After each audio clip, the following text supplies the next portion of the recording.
डंडे वाली भूत। शिखा की नई नई शादी हुई थी। उसका मायका और ससुराल दोनों कानपुर में ही थे, इसलिए उससे मिलने उसके भाई अक्सर आते जाते रहते थे। ये बात शिखा की सास मीना को बिल्कुल पसंद नहीं थी। मम्मी जी, आज राहुल भैया आ रहे हैं। कौन, तेरे चाचा का लड़का? जी मम्मी जी। अरे पर वो तो दिल्ली में रहता है ना? हाँ मम्मी जी, उन्हें कल सुबह दिल्ली के लिए निकलना है, तो वो आज मुझसे मिलते हुए कल सुबह यहीं से निकल जाएंगी। हमने तो धर्मशाला खोल रखी है ना। कुछ कहा क्या मम्मी जी? मैंने कहा हाँ, आने दे तेरे भैया को, जमकर खातिरदारी करेंगे। अब तो कुछ करना ही पड़ेगा, इससे पहले कि मेरा घर धर्मशाला बन जाए। ये कैसी बातें कर रही हो मीना? सच ही तो कह रही हूँ। अभी इसकी शादी को साल भर भी नहीं हुआ और आए दिन इसके घर वाले आ धमकते हैं। अरे तो क्या हुआ, वो इसी शहर में रहते हैं तो हाल चाल लेने आ जाते हैं। इस बार मैं उनका हाल और चाल दोनों ही बिगाड़ दूंगी। अब बहुत हो गया जी। अरे ये कैसी बातें कर रही हो? हे भगवान, बस आप तो देखते जाइए। शाम को राहुल आता है। नमस्ते आंटी, कैसे हैं आप लोग? हम लोग तो ठीक है, तुम कैसे हो बेटा? मैं भी अच्छा ही हूँ आंटी। बस आज रात के बाद नहीं रहोगे। चलिए भैया, मैं आपको हमारा घर दिखाती हूँ। रात में खाने के टेबल पर शिखा, रोहित कहीं दिखाई नहीं दे रहा। जी भैया, वो ऑफिस के काम से बाहर गए हैं, कल शाम तक आएंगे। अच्छा अच्छा। बेटा, क्या तुम भूत प्रेत में मानते हो? नहीं नहीं आंटी जी, पर अचानक आपको ये ख्याल कहाँ से आ गया? पता नहीं क्यों, कभी कभी मुझे लगता है जैसे रात के समय बैठक में कोई घूमता रहता है। ये आप क्या कह रही हैं मम्मी जी? हाँ, तुम लोग घबरा ना जाओ, इसलिए मैंने आज तक इस बारे में कुछ नहीं कहा। ये आपका वहम होगा आंटी जी, ऐसा कुछ नहीं होता। हो सकता है। चलो अब मेरा सोने का टाइम हो गया है तो चलती हूँ मैं। शिखा बेटा, राहुल के सोने की व्यवस्था वहीं दीवान पर कर देना। जी पापा जी। अब चलिए भी। अच्छा, तो बैठक में सोने वाले हैं साहबजादे। क्या बड़बड़ा रही हो? कुछ नहीं, आप सो जाइए।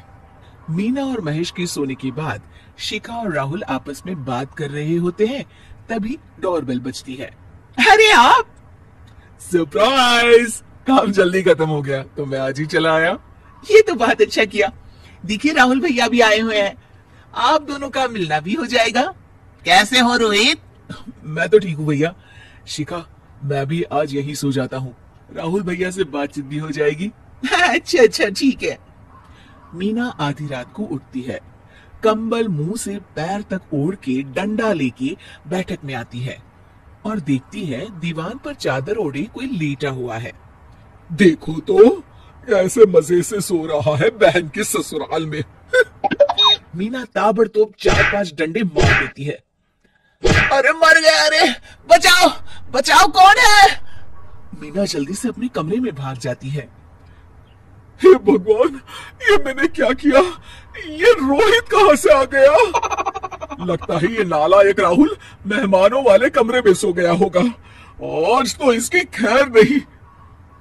उधर बैठक में, अरे क्या हुआ रोहित? मैं बाथरूम में था, तुम्हारे चिल्लाने की आवाज सुनी। पता है भैया, मैं सो रहा था, अचानक से कोई आकर मुझे डंडे मारने लगा। ये क्या कह रहे हो?